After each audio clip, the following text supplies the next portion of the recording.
Hola, me llamo Sofía.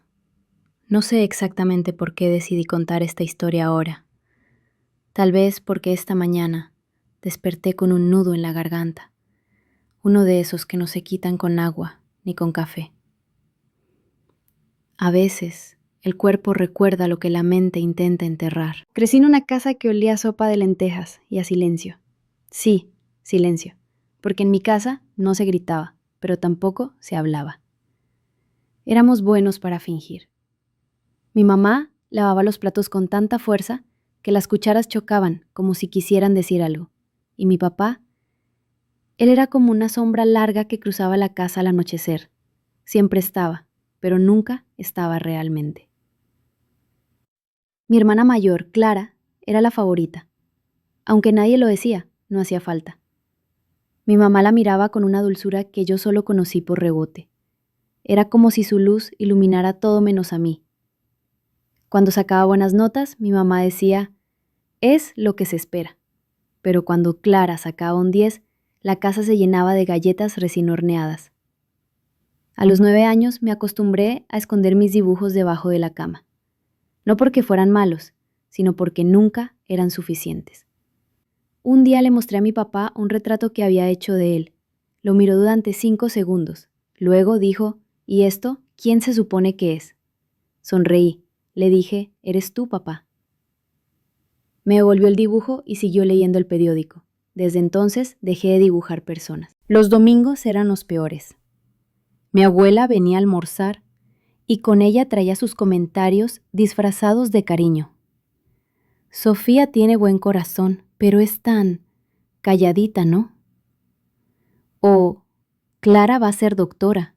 Sofía quizás sea algo con las manos. Siempre hablaba de mí como si yo no estuviera. Y a veces, sinceramente, yo también me sentía así. Me volví buena escuchando. Aprendí a leer los tonos, las pausas, los silencios incómodos.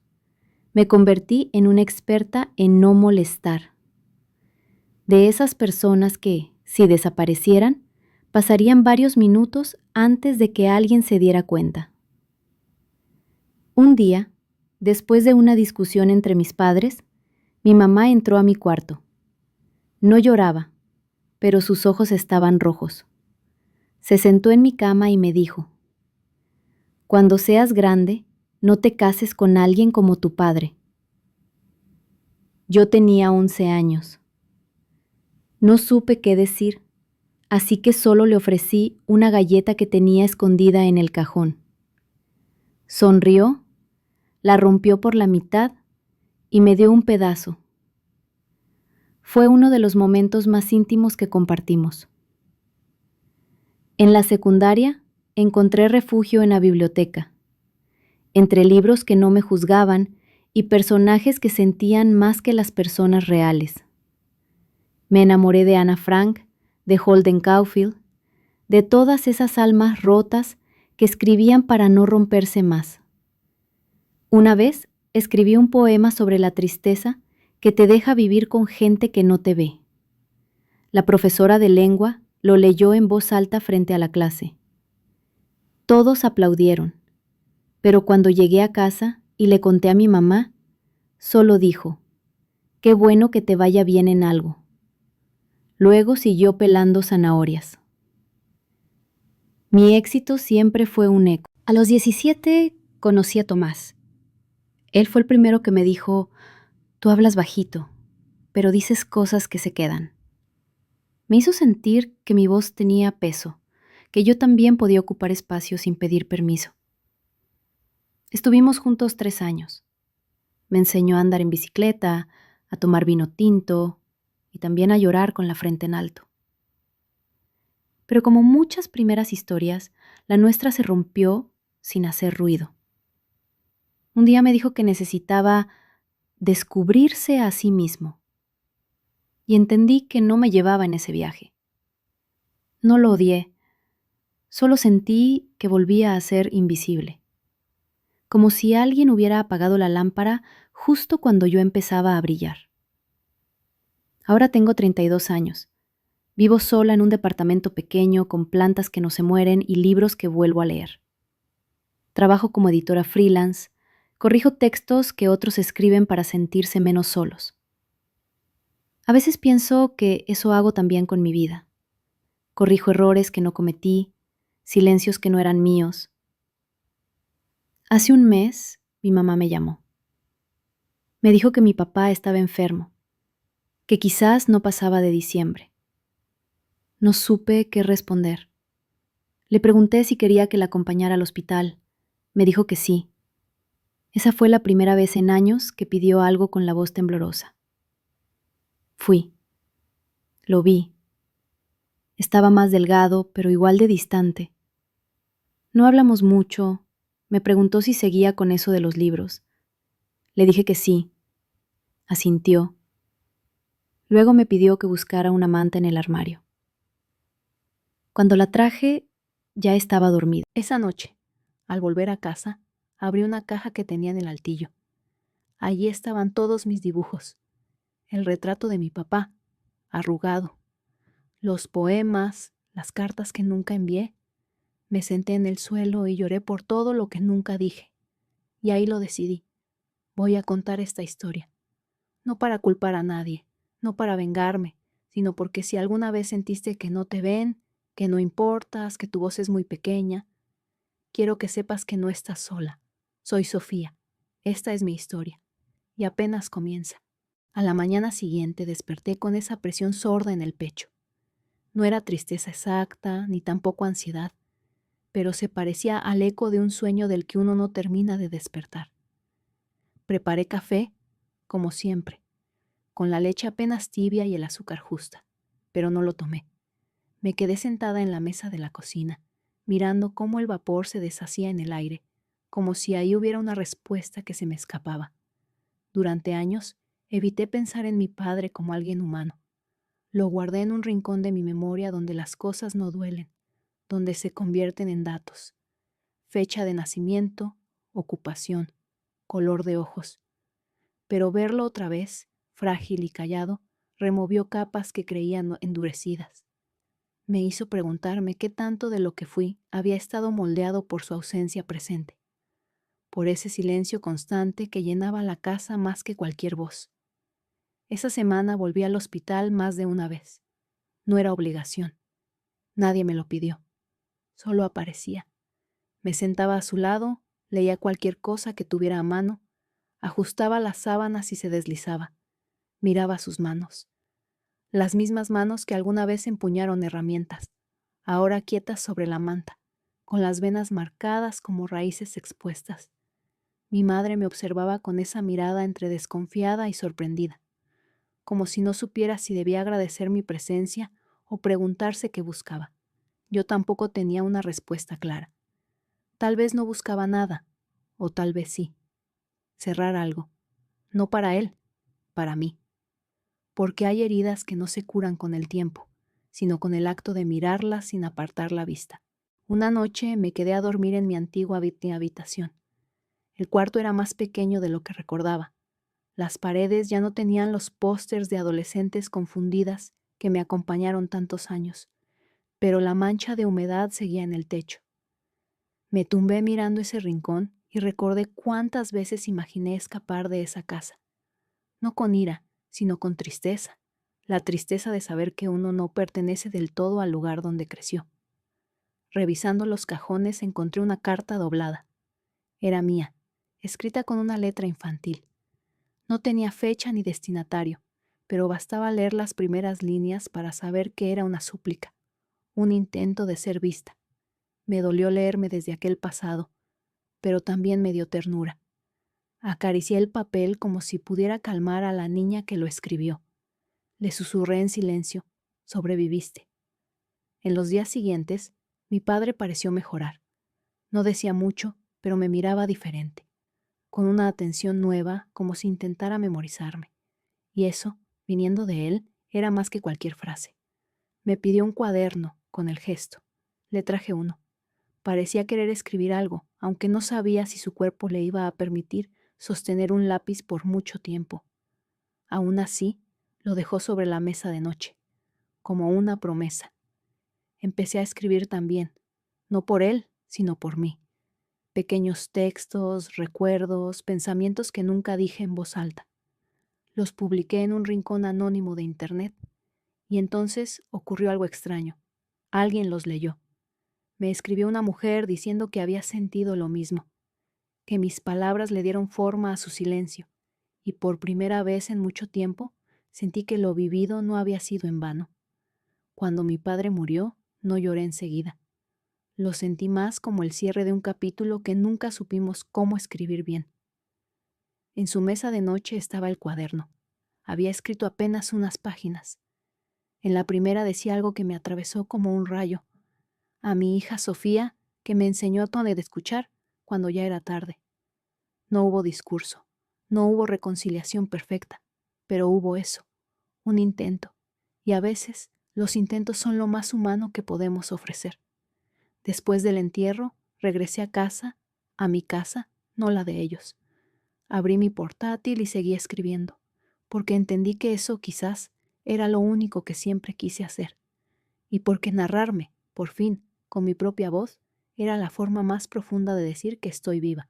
A veces me pregunto si lo que más duele no son los gritos, sino los silencios, esos silencios pesados que llenaban nuestra casa como una niebla espesa, silencios que decían más que 1000 palabras, que te hacían sentir pequeña, invisible, prescindible. Después de aquella última conversación con mi madre, la casa pareció vacía de un modo nuevo. No era la ausencia física de ella lo que dolía, sino la ausencia emocional que siempre estuvo. Por primera vez, me di cuenta de que yo había estado intentando construir un puente hacia alguien que nunca había querido cruzar al otro lado. Volvía del trabajo cada día con el corazón apretado, como si llevara una piedra en el pecho. Me preguntaba constantemente si estaba haciendo lo correcto, si alejarme de ella, aunque fuera en silencio, era una forma de traición o de sanación. Mi abuela solía decir que los secretos de una familia no mueren, se transforman en enfermedades, y ahora pienso que tenía razón, porque el cuerpo empieza a hablar cuando el alma se cansa de callar. Empecé a tener insomnio, ansiedad, incluso ataques de pánico en el supermercado. Todo eso sin entender del todo por qué.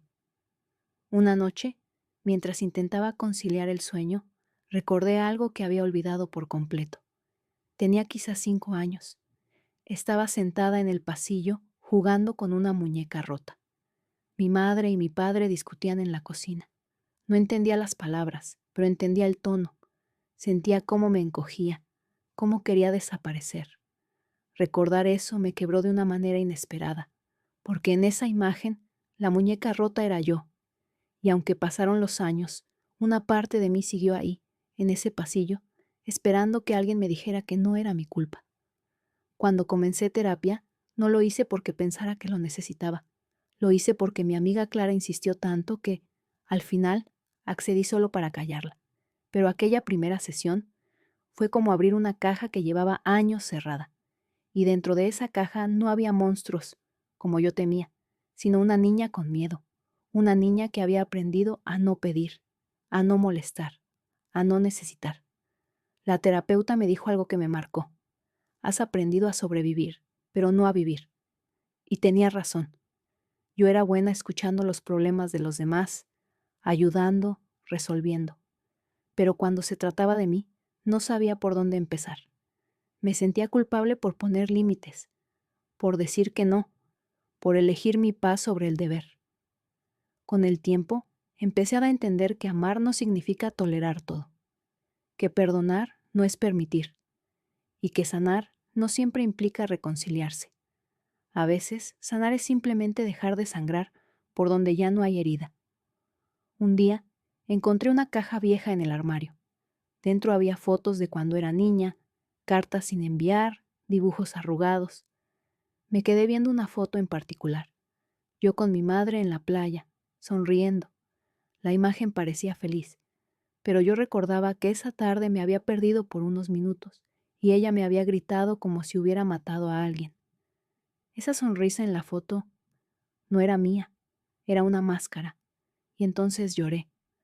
No por lo que me hicieron, sino por lo que yo me hice creyendo que merecía tan poco. por todas las veces que me llamé exagerada, dramática, ingrata, por todas las veces que me forcé a encajar en un molde que nunca fue mío. Clara me abrazó ese día como si supiera que algo dentro de mí había cambiado. No me dijo nada.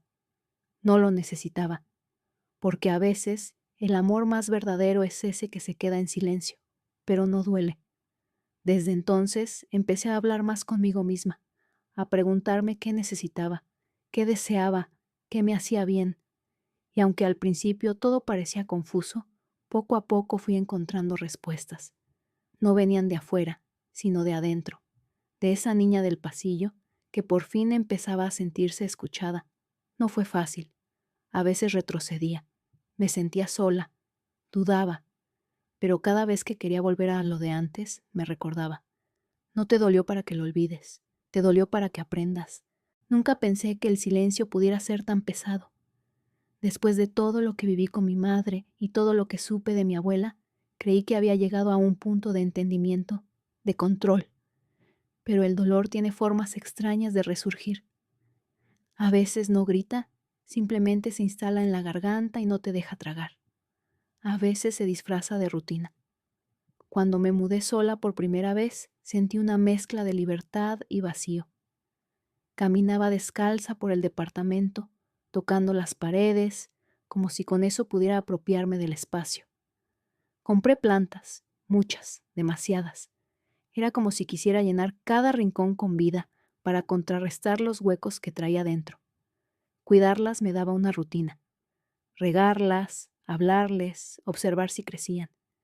Y al mismo tiempo me recordaban lo frágil que puede ser algo, incluso con todo el amor del mundo. Empecé a escribir en un cuaderno viejo, no con la intención de publicar ni de entenderme mejor. Era más como si quisiera hablarle a alguien que ya no estaba, tal vez a mi madre, tal vez a esa niña que fui. Escribía sobre pequeñas cosas, cómo me sentía al despertar, cómo me paralizaba el sonido de una puerta cerrándose de golpe, cómo a veces me costaba respirar cuando alguien alzaba la voz cerca de mí, aunque no fuera conmigo. Me di cuenta de que había heredado más de lo que imaginaba. No solo la tristeza, también la necesidad de complacer, de no incomodar, de ser útil para ser querida. En el trabajo me mataba por cumplir.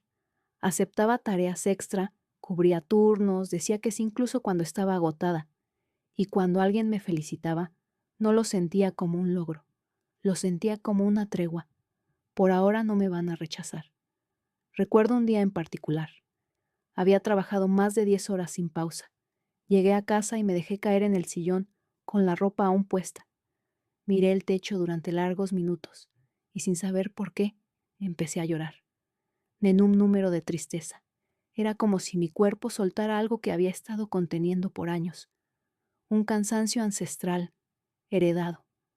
Lloré por mi madre, por mi abuela, por mí. Fue entonces cuando decidí ir a terapia. Me costó, mucho. La primera sesión apenas pude hablar. Me sentía expuesta, ridícula. Pero la terapeuta me miró con una calma tan auténtica que por primera vez en mucho tiempo sentí que no tenía que demostrar nada. Podía simplemente ser. Me tomó semanas poder contarle sobre la carta de mi madre, sobre la frialdad de mi abuela, sobre mi incapacidad para confiar.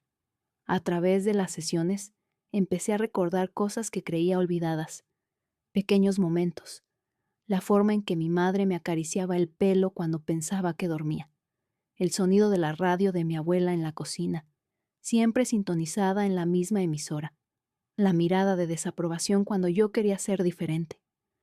Descubrí que dentro de mí convivían muchas voces.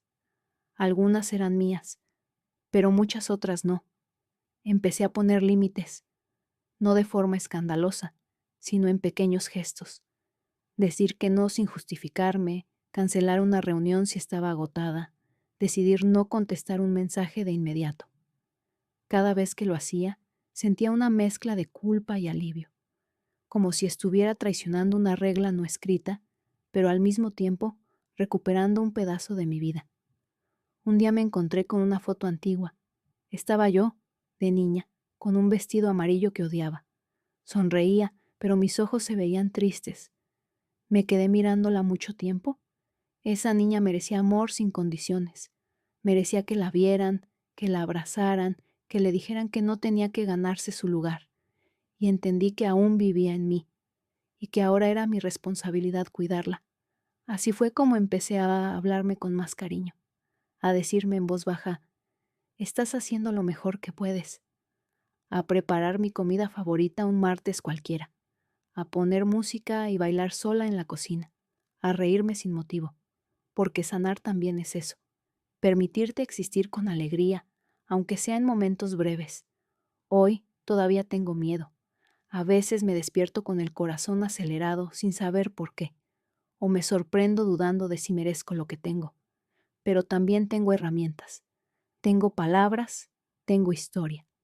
Y sobre todo, tengo una voluntad enorme de romper con los patrones que me dañaron. Y aunque el camino no es lineal, cada paso es una declaración. Yo elijo diferente, porque merezco paz, porque merezco una vida propia, porque merezco ser la mujer que mi madre quiso ser y que mi abuela nunca pudo imaginar. Hay una pregunta que me he hecho muchas veces. ¿Cuánto de lo que somos viene de nosotras mismas? ¿Y cuánto es lo que otros dejaron dentro sin pedir permiso? Durante mucho tiempo creí que mi forma de amar era normal, que estar en alerta todo el tiempo, analizar cada palabra, cada gesto de la otra persona, era parte del amor. Que si alguien tardaba en responderme, seguramente era mi culpa, que tenía que adaptarme, no molestar, ser fácil de querer. Y lo peor es que me parecía familiar. Era como volver a casa. No fue hasta mi segunda relación seria que empecé a ver el patrón. Estaba con alguien que nunca levantó la voz, que no me insultaba, pero tampoco me miraba realmente. Era como si yo existiera en los márgenes de su vida, útil cuando necesitaba algo, pero invisible el resto del tiempo. Y yo me esforzaba. Cocinaba sus platos favoritos, recordaba cada fecha importante, me disculpaba incluso cuando no entendía por qué estaba molesto, hasta que un día me miré al espejo y no me reconocí. ¿En qué momento había dejado de ser yo para convertirme en alguien funcional, servicial, sumisa? ¿Cuándo aprendí que el amor se gana, se mendiga, se sufre? Volví a terapia con más preguntas que respuestas. Le conté a mi terapeuta que a veces, cuando estaba con alguien, me sentía como una niña intentando agradar a una figura inalcanzable. Que si me rechazaban, no me dolía solo por la persona. Me dolía como si el rechazo viniera desde mi infancia, desde mi madre, desde mi abuela, desde todas esas veces que intenté ser suficiente y no lo logré. Fue en ese proceso que empecé a descubrir algo que me cambió profundamente. Muchas de las heridas que llevaba no eran solo mías, eran heredadas, invisibles, sí, pero profundamente reales. Había patrones que se repetían en las mujeres de mi familia. Callar, aguantar, sacrificarse. Mi abuela aguantó el desprecio de su marido en silencio. Mi madre aguantó la indiferencia de la suya. Y yo estaba repitiendo el guión sin darme cuenta. Empecé a leer sobre trauma generacional, sobre cómo el dolor se transmite no solo con palabras, sino con silencios, con miradas, con lo que no se dice. Entendí que, aunque mi madre nunca me dijo, ¿no vales?, cada vez que evitaba mirarme cuando lloraba, lo decía. Que cada vez que minimizaba mis emociones, estaba reafirmando que mis sentimientos no importaban. Hubo una noche clave. Estaba sola, llovía fuerte, y me senté en el suelo de la sala con una manta sobre los hombros. Encendí una vela, no por misticismo, sino porque necesitaba un punto de luz, algo que me anclara. Y comencé a escribirle una carta a mi abuela, no para enviarla, claro, sino para decir todo lo que nunca dije. Le escribí con rabia, con tristeza, con amor también, porque a pesar de todo sabía que ella también fue una niña herida, que probablemente nadie la abrazó cuando lo necesitaba, que su forma de endurecerse fue su mecanismo de defensa, y aunque eso no justificaba el daño, lo explicaba. Esa carta me ayudó a liberar mucho. Después le escribí otra a mi madre. Esa fue más difícil. Le hablé desde la hija que fui, pero también desde la mujer que soy ahora. Le dije cuánto la quise, cuánto la necesité, cuánto me dolió que no me defendiera, que no me escuchara. Le agradecí las veces que sí estuvo, aunque fueran pocas, y le dije algo que me costó mucho. Ya no voy a seguir pagando por tus heridas, porque eso había hecho toda mi vida, pagar, con mi autoestima, con mi silencio, con mi ansiedad. Y ya no quería seguir así.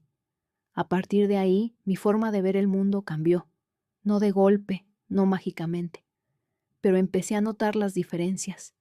Empecé a cuidar mi energía, a elegir mejor con quién me rodeaba. Me alejé de personas que se alimentaban de mi culpa, de mi necesidad de agradar, y al mismo tiempo comencé a acercarme a gente más luminosa, más auténtica. Una amiga, Clara, fue fundamental.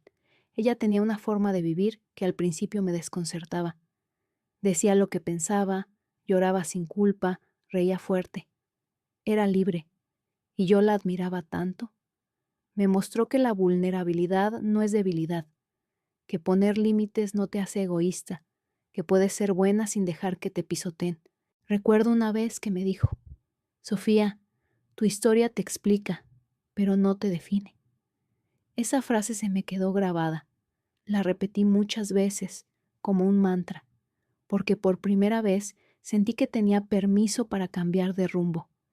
Desde entonces, comencé a trabajar con niñas en situación de vulnerabilidad, como voluntaria. Les daba talleres de escritura, de expresión emocional.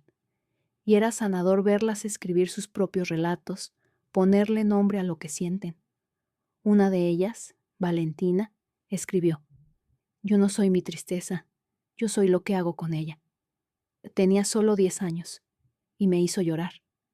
Creo que ahí empecé a comprender que sanar no es solo mirar al pasado, es también construir el presente con conciencia, elegir diferente. Romper el ciclo no significa odiar a quienes nos lastimaron.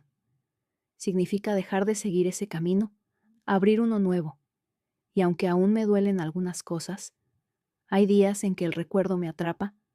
También hay otros en los que me sorprendo riendo sin culpa, durmiendo sin miedo, amando sin condiciones.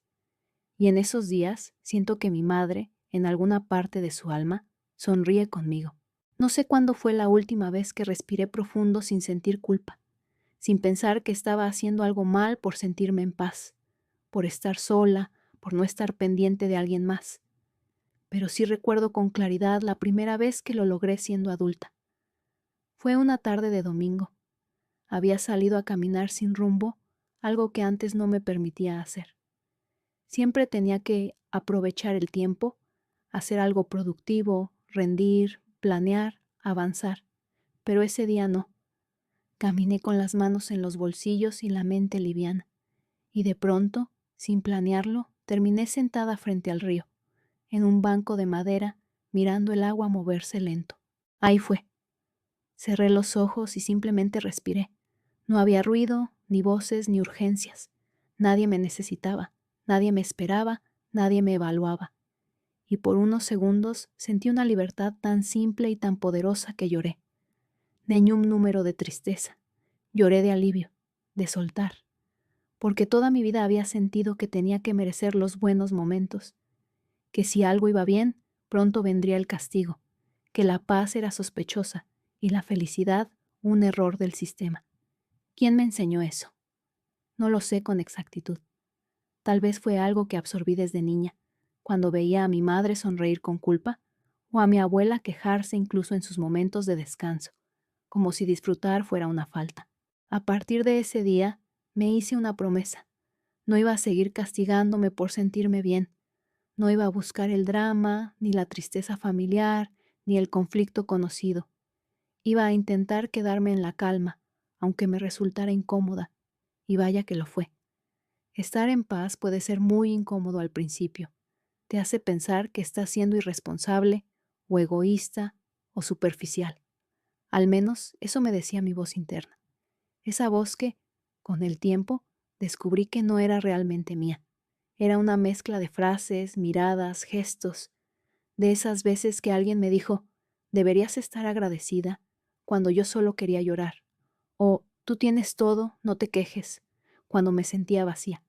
Tuve que aprender a identificar esa voz. A veces le hablo. Sí, parece loco, pero me funciona. Le digo, entiendo de dónde vienes, pero ya no te necesito para sobrevivir. Porque eso era, una voz que surgió para protegerme en un ambiente hostil. Pero yo ya no estaba en ese ambiente. Ya no era una niña temerosa buscando aprobación. Era una mujer que estaba empezando a elegirse. Una de las decisiones más difíciles fue alejarme de mi familia por un tiempo. Lo hice sin dramas, sin cartas, sin gritos. Simplemente dejé de ir, dejé de responder, me protegí. Y aunque al principio dolió, porque siempre duele cortar incluso lo que nos hiere, después fue liberador. No fue fácil. La culpa me perseguía en sueños, en canciones, en olores. Pero con el tiempo, el silencio se volvió mi aliado. Empecé a escucharme, a preguntarme cosas que nunca antes me había permitido. ¿Qué quiero? ¿Qué me gusta? ¿Qué me hace bien? Parece básico, pero para alguien que toda la vida vivió en función del otro, esas preguntas eran casi revolucionarias. Comencé a escribir un diario, no para que alguien lo leyera, sino para tener un lugar donde ser completamente honesta, sin filtros, sin máscaras. Escribir fue, y sigue siendo, una forma de sanación para mí. Hay páginas llenas de rabia, otras de ternura, muchas de confusión, pero todas son reales, mías. También retomé algo que siempre me había dado miedo. Bailar. No en una academia ni con reglas. Simplemente bailar. En mi casa, con la música fuerte, sola. Bailar hasta cansarme, hasta sudar, hasta sentir que volvía a habitar mi cuerpo. Porque por muchos años, mi cuerpo fue territorio enemigo. Lo maltraté con dietas, con silencios, con vergüenza. Y ahora estaba aprendiendo a reconciliarme con él, a sentirme en casa. Una noche, mientras bailaba, me di cuenta de algo hermoso. Ya no me dolía el pasado todo el tiempo. Seguía estando ahí, claro, pero no gobernaba cada decisión, cada pensamiento, cada relación. Era como una vieja cicatriz, visible, pero ya no sangrante.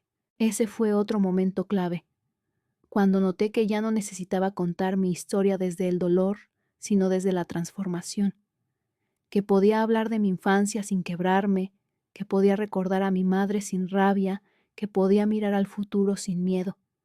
Y en medio de todo eso, conocí a alguien. No, no es una historia de amor romántico, al menos no como las de las películas. Esta persona no vino a salvarme ni a completarme, pero me miró como nadie me había mirado antes, sin expectativas, sin condiciones, sin comparaciones. Me aceptó con todas mis contradicciones, con mis dudas, con mi necesidad de espacio, y me enseñó algo que aún estoy aprendiendo, que es posible estar con alguien sin dejar de ser una misma, porque ese era mi mayor temor, perderme, volver a ser la sombra, el eco, el reflejo. Pero esta vez fue distinto. Esta vez me elegí primero, y desde ahí, desde ese lugar, el amor, en todas sus formas, se volvió más claro, más sano, más libre. Hoy todavía tengo días grises. Hay mañanas en que la ansiedad me abraza fuerte, en que la tristeza me susurra que no he cambiado tanto, pero ya no le creo tan fácil, porque tengo pruebas, recuerdos de mí misma riendo, bailando, escribiendo, abrazando sin miedo. Y esas pruebas me sostienen. No sé cómo será el futuro, no tengo todas las respuestas, pero si algo he aprendido en este camino es que la paz no se encuentra, se construye, día a día, con paciencia, con amor propio, con límites, con caídas y regresos. Y lo más importante, con la decisión de no repetir lo que nos hizo daño, aunque eso signifique decepcionar a quienes nos enseñaron a vivir así. Hoy, al mirar atrás, no siento vergüenza, siento orgullo, porque sigo aquí, porque a pesar de todo, he aprendido a respirar sin culpa. Nunca imaginé que perdonar fuera un acto tan solitario. Cuando era niña pensaba que perdonar era como en las películas, una conversación profunda, lágrimas, abrazos y música suave de fondo. Pero número, a veces no hay disculpa, ni redención, ni justicia clara. A veces simplemente eliges no cargar más con lo que no te corresponde, aunque la otra persona ni se entere. Eso me pasó con mi madre. Pasaron años desde la última vez que hablamos. Durante mucho tiempo me aferré a la esperanza de que un día me llamaría, me diría, lo siento, no supe hacerlo mejor, que me abrazaría, que me explicaría su tristeza, sus heridas, su incapacidad de dar amor sin condiciones. Pero eso nunca ocurrió, y llegó un momento en que entendí que tal vez nunca ocurriría, y aún así tenía derecho a cerrar esa herida. Así que un día cualquiera, sin ceremonia, la perdoné, no por ella, por mí. La perdoné en silencio mientras lavaba los platos, mientras me ataba los cordones, mientras preparaba café. Fue algo lento, casi imperceptible, pero profundo. Solté la rabia, la necesidad de que fuera distinta, el dolor de no haber sido suficiente para que me quisiera bien. La perdoné sin justificarla, sin olvidarlo todo, sin romantizar nada. Simplemente decidí que no quería seguir llevándola dentro como una voz que me juzga.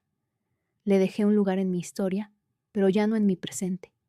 Y al perdonarla, algo más cambió. Me empecé a perdonar a mí misma, por haber creído que era culpa mía, por haber repetido patrones, por haber lastimado a otros desde mis propias heridas, por haberme callado tanto, por haberme exigido ser fuerte todo el tiempo. Me abracé con ternura. Me dije, hiciste lo mejor que pudiste con lo que tenías, y ahora sabes más, ahora puedes hacerlo distinto. Esa compasión conmigo misma me abrió puertas que nunca pensé cruzar. Volví a estudiar, por ejemplo, algo pequeño, un curso de arte terapia en línea. No era para conseguir un título ni para impresionar a nadie, era para mí, porque siempre había sentido que mi sensibilidad era una carga, un exceso, y ahora descubría que podía ser una herramienta, una manera de acompañar a otros en sus propios procesos. Empecé a dar pequeños talleres, primero gratuitos, con amigas, vecinas, luego con más gente, nada grande, nada viral, pero íntimo, honesto, y en cada encuentro me encontraba un poco más a mí misma. En las historias ajenas veía reflejos de la mía, y en sus sanaciones la posibilidad de la mía también.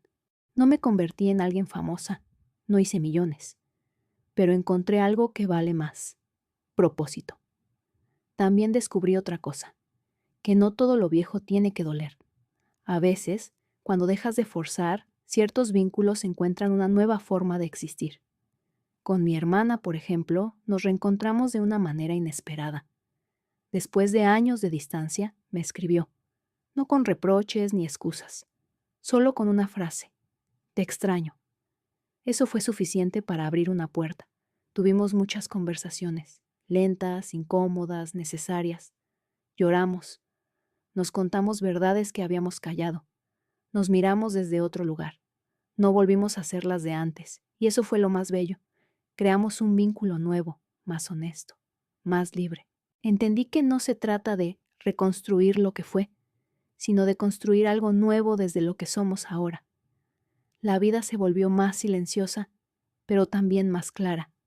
Me acostumbré al ritmo lento, a los días sin urgencias, a los pequeños rituales: preparar té, regar mis plantas, caminar sin audífonos, escribir sin esperar aplausos. La paz dejó de parecer aburrida. Se volvió mi hogar. Y entonces, un día, mientras miraba por la ventana con una taza caliente en las manos, me di cuenta de algo que me hizo sonreír. No me dolía el alma como antes. Claro, hay momentos. Nostalgias, ecos, pero ya no son tormentas, son nubes pasajeras. Y tengo paraguas, botas y refugio interno. En esa misma ventana pensé en la niña que fui. La imaginé de pie, con sus manos pequeñas, los ojos grandes y una tristeza demasiado pesada para su edad. Le hablé.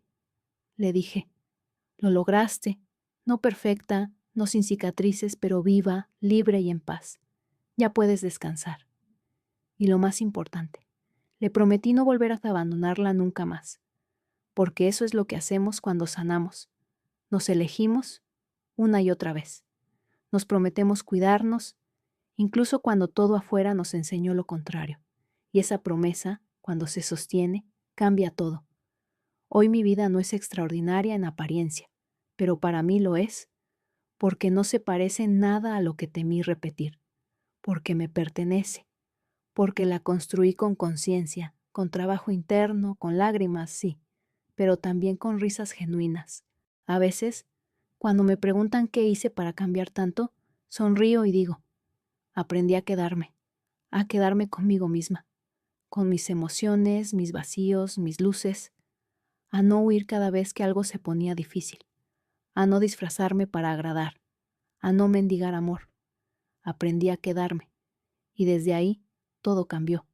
Este es mi cierre, pero no el final, porque mientras respire, seguiré descubriendo capas, memorias, versiones de mí misma que aún esperan ser vistas con amor.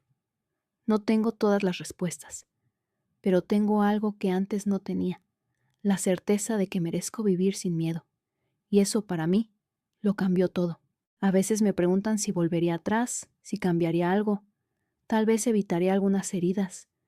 Tal vez hablaría antes. Tal vez me abrazaría más joven. Pero no lo haría. Porque cada paso, incluso los más oscuros, me trajo hasta aquí. Hasta esta versión mía que, por primera vez, me cae bien. Durante años, fui mi peor juez. Me hablaba con una dureza que no usaría ni con una enemiga. Me exigía perfección. Me castigaba por sentir. Me comparaba con otras mujeres más bellas, más exitosas, más felices. Hasta que entendí que esa voz no era mía. Era el eco de una cultura, de una madre herida, de una niña asustada, y decidí cambiarla. Hoy, cuando me hablo, uso otro tono. Me digo, está bien estar cansada, está bien no saber, está bien volver para empezar. Me doy permiso, me doy tiempo, me doy ternura, me doy paz, porque descubrí algo poderoso. No necesito ser extraordinaria para merecer amor. Solo necesito ser humana, y eso ya es mucho. También entendí que sanar no es una línea recta. Hay días en que me siento fuerte, luminosa, invencible, y otros en que me siento chiquita, frágil, llena de dudas. Y está bien, porque ahora sé que no se trata de no caer, sino de saber sostenerme cuando caigo. A las mujeres que escuchan esto, quiero decirles algo. No están solas, aunque tu entorno no lo entienda, aunque nadie te haya validado tu dolor, aunque aún estés en medio del proceso. No estás rota, no estás loca, no estás exagerando, estás despertando. Y despertar duele, pero también libera. Te prometo que un día, sin darte cuenta, vas a respirar distinto, vas a caminar más ligera, vas a dejar de pedir permiso para ser tú. Y ese día vas a mirar atrás y vas a decir, valió la pena. Porque tú también puedes ser el final de una cadena. La primera en decir, basta. La que rompe silencios. La que aprende a amarse sin condiciones. La que se convierte en refugio, no solo para otras, sino para sí misma. A mí nadie me rescató. Pero eso no me hace menos valiosa. Me hace valiente. Y ahora que estoy aquí, desde este lugar donde la herida ya no gobierna, quiero dejar una semilla para quien venga detrás. Para mi yo futura. Para las hijas que no tuve. Para las amigas que aún luchan. Para ti, que me escuchas. La semilla dice así: eres suficiente, tal como eres, incluso cuando dudas, incluso cuando caes, incluso cuando lloras. No dejes de creer en ti. Y si algún día te olvidas, vuelve a este momento, vuelve a tu respiración, vuelve a tu centro y recuérdalo. Gracias por acompañarme en esta historia. No fue perfecta, pero fue honesta, y eso, para mí, ya es un milagro.